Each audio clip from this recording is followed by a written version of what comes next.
Hello again everyone, welcome back again di Bitcoin Update. So Bitcoin Update hari ini kita ngelihat pergerakan Bitcoin masih konsolidasi. Jadi saya iringkan update-nya dengan altcoins yang major aja.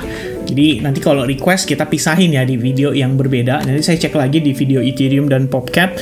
Kira-kira request kalian yang mana nih yang menarik. Lalu teman-teman sekalian di video ini kita nanti tambahin analisis untuk XRP. Tentu saja banyak sekali yang XRP holders dan mereka yang masih nyangkut di XRP. Jadi pasti saya akan coba untuk sampaikan kira-kira bagaimana perkembangan XRP. Karena terakhir Cardano udah duluan, XRP yang belum ya. XRP 9 hari lalu, Cardano 8 hari lalu. Jadi hari ini kita tambah dengan XRP. Nah guys, starting dari Bitcoin dulu. Bitcoin hari ini start to consolidate. Gak kemana-mana, tentu saja habis ada tekanan jual yang lumayan agresif ya. Kalau kata orang sih ini kayaknya impact dari kebijakan Binance yang memban sebagian account atau memfreeze sebagian account yang dimiliki oleh orang Palestina atas permintaan Israel. Nah kita nggak tahu teman-teman sekalian ya, apakah itu benar-benar menjadi triggernya, karena setelah saya telusuri, terjadi tekanan jual itu berlangsung pada sekitar jam 4 hingga jam 5 pagi. Itu artinya posisi market pada saat itu menjelang New York close, dan pada saat New York close, tapi juga belum masuk ke sesi Asia. Oke, kita tahu pemain terbesar setelah di Asia ya, kalau kita berbicara di Asia, the biggest market crypto yang bisa dibilang cukup berpengaruh terhadap likuiditas dan volume pergerakan pasar secara global, salah satunya adalah Korea Selatan. Jadi kalau kita tahu nih teman-teman sekalian, Korea itu jam bukanya harusnya beda-beda tipis dengan Jepang. Itu artinya market baru mulai aktif harusnya di atas jam 6 lebih kurangnya. Jam 6 atau jam 7. Karena biasanya jam 5 itu Australia dulu yang open market, kemudian baru berlanjut ke sesi Asia, yang dimana tergabung dengan antara Jepang, kemudian Korea, dan sekitar jam 8.15 itu Hang Seng Index mulai aktif diperdagangkan. Itu artinya Hong Kong juga ikut bermain pada setelah jam 8 lewat lebih kurangnya.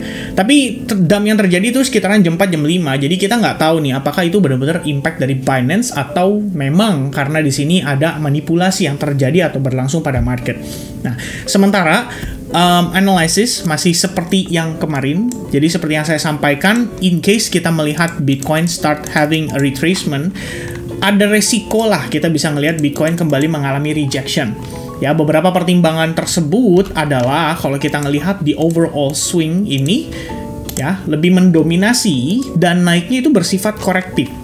Nah, sekarang kalau kita perhatikan dengan seksama teman-teman sekalian ya, di luar dari kita bilang di luar dari range yang tadi saya sebutkan, sebenarnya kan kita tahu bahwa di range bawah ini terdapat support resistance di kisaran area 58.000 sampai 58.350. Jadi katakanlah kita bulatkan di 58.000 kali ya, lebih kurangnya di sini teman-teman.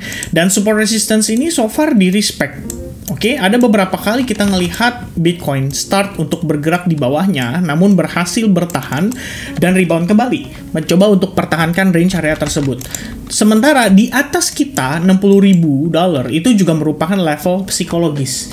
Oke, biasanya kalau kita ngelihat nih kayak misalkan di Watcher Guru atau di Cointelegraph ya, kalau kalian gabung di grup Telegramnya tuh, biasanya begitu 60.000 just in ya, titik 2 Bitcoin $60.000 ya kan. Begitu 65.000 just in Bitcoin 65.000 dibanting ya kan. Terakhir juga gitu, just in Bitcoin $70.000 dibanting. Ya ntar gimana nih kira-kira teman-teman? Jangan-jangan 62.500 just in ya, 62.500 dibanting lagi. Ya kita nggak tahu teman-teman sekalian apakah itu akan terjadi. Namun demikian, kalau kita ngelihat buy progress, yang menjadi concern terbesar saya adalah bagaimana Bitcoin saat ini memvalidasi lower high dengan adanya break of market structure lah, atau kita bilang reversal terhadap market structure yang terbentuk pada lower time frame. Di time frame seperti 4 jam atau 1 jam, kita sudah melihat kalau ini adalah previous low-nya internal, lalu diambil setelah adanya dia berhasil create higher high di sini. Oke, jadi penjelasannya mungkin seperti ini teman-teman. Saya coba untuk jabarkan ya secara detail dari sini kali. Nah, teman-teman bisa perhatikan ya, kalau posisi terakhir before Bitcoin bener-bener reverse, itu dia sempat menciptakan higher high. Nah, pada dasarnya di sini ada beberapa kali, bukan beberapa kali lah ya, ada beberapa perspektif yang mengatakan seandainya high point hanya di breakout by weak candle, ini artinya tidak powerful. Namun, kita tetap anggap high point yang itu sebagai valid ketika low point terakhirnya atau internal low-nya itu berhasil diambil, teman-teman, atau berhasil terjadi market structure shift.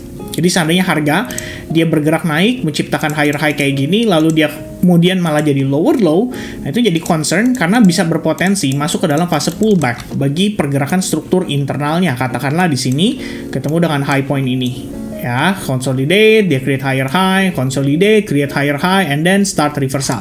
Namun, setelah kita telusuri kemarin, ternyata Bitcoin gagal mempertahankan beberapa level-level kunci yang saya kira sebenarnya bagus untuk kita ngelihat Bitcoin memiliki potensi untuk rebound kembali. Seperti salah satunya, range area ini. Ya, kita marking 61.600 lebih kurangnya. Lalu, di range tersebut, kalian bisa berspekulasi juga bahwa di sini terdapat order block, yang manakala harusnya bisa mempertahankan harga Bitcoin. Dan di internal structure-nya sendiri, kita bisa gunakan Fibonacci, dan kita dapatkan range Bitcoin itu berada di 62% retracement. Jadi begitu dia naik, pullback, low point, high point, and then Fibonacci 62%. Ketahan di range area tersebut. Tapi tidak bertahan.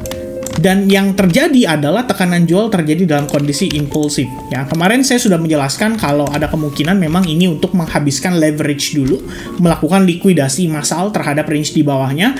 Karena memang kita ngelihat open interest itu akan sangat berpengaruh ya bagi pergerakan Bitcoin. Dan kalau misalkan open interest itu meningkat sangat drastis secara signifikan, maka kita tahu banyak sekali open leverage ya di transaksi terhadap Bitcoin ini, dan tentu saja itu akan sangat berpengaruh juga bagi pergerakan Bitcoin overall-nya. Karena total terakhir open interest itu turun dari sekitar 34 miliar dolar sampai dengan 30,5 miliar dolar. Berarti totalnya drop sekitar 4 miliar dolar, guys. 4 billion. Dan itu bukan angka yang relatif kecil ya. Itu angka yang sangat besar sekali. Itu berarti banyak player terlikuidasi dalam kurun waktu yang relatif singkat pada saat itu berlangsung. Oke, jadi kalau kita cek di liquidation chart-nya juga, ini wah sempat terjadi ya spike yang lumayan ya. Kalau kita lihat pada tanggal 27, tepatnya jam 7 pagi, 27 by the way harusnya, ya bener ya, the moment itu terjadi atau berlangsung teman-teman sekalian. Mulai drop, kemudian tanggal 28 dropnya luar biasa, lebih signifikan lagi. Jadi kita ngelihat di sini pada tanggal 28 total terlikuidasi untuk long position. Sorry, ini belum terupdate ya teman-teman sekalian ya. Berarti ya at least a couple days ya after 27-28 di situ kita bisa ngelihat banyak sekali yang terlikuidasi. Dan nominal harusnya cukup relatif besar ya, minimal ratusan juta dolar pasti kena ke wipe out. Karena in the end kita ngelihat Bitcoin juga masih konsolidasi dalam range yang amat sangat terbatas. Kita belum keluar nih dari range 70.000 dolar dan range di bawahnya itu adalah 49.000 dolar. Jadi not surprising if Bitcoin hanya back and forth dulu di antara range tersebut. Tapi yang pasti karena terakhir yang lebih mendominasi adalah sellersnya, ya kita harus antisipasi adanya potensi untuk Bitcoin kembali turun ke range yang lebih rendah lagi. Sementara sih kita lihatnya kayak gitu. Oke, dan ini ya kita tahu ya teman-teman sekalian, walaupun ini sifatnya hanya liquidity sweep, namun itu artinya kan ada range di situ ya. Range itu kita bisa lihat secara detail pada pergerakan di time frame kecil, seperti katakanlah 4 jam, kemudian 1 jam, teman-teman bisa lihat detail kalau di situ ada proses di mana dia turun sampai level tersebut, baru kemudian on the daily perspective dia bisa balik close di atas. Nah, sekarang kalau kita lihat lagi dari penjelasan yang saya coba sampaikan tadi, maka kita tahu saat ini ada resiko market itu masih bisa meneruskan pelemahannya. Minimal kalau lihat dari time frame 4 jam, kita bisa katakan bahwa di sini terdapat fair value gap yang belum keisi, dan in case Bitcoin harus retrace dulu ke sana, dan seandainya nanti kamu ngelihat dia mengalami rejection, jangan kaget ya, itu adalah hal yang sangat wajar sekali. Yang justru menarik adalah jika Bitcoin sukses mengambil 61.600, itu artinya kita punya probabilitas cukup tinggi untuk balik sampai ke range area 65.000 dolar. Ya kalau misalkan itu berhasil, tapi kalau misalkan tidak berhasil gimana, Vin? Ya udah, saya pikir ya demikian, kita bisa follow the structure dari internalnya selama dia masih create ya kita bisa bilang tren yang cenderung bearish, ya udah teman-teman tinggal follow up dari situ aja. Ya itu sementara pandangan saya teman-teman sekalian. Hopefully kita bisa pertahankan 58.000 dan kita lihat nanti naiknya mudah-mudahan bisa impulsif. Kalau tidak impulsif malah cenderung korektif. Anda harus persiapkan potensial yang tadi saya sampaikan bahwa bisa saja kita kena reject di kisaran 60.000 sampai 62.000 dolar. Oke, itu sementara yang saya pantau dari pergerakan Bitcoin untuk daily dan juga hourly-nya. Nah, terus teman-teman sekalian, untuk menutup ya video kali ini, saya mau bahas sedikit tentang XRP. XRP semenjak dapat kabar positif, dia mengalami penguatan, namun tidak seperti yang diharapkan banyak orang. Dalam tanda kutip di sini, dia tidak mampu menembus level tertentu. Dan level tertentu itu adalah level yang sangat krusial bagi pergerakan XRP on the weekly perspective, di saat yang sama juga merupakan daily perspective.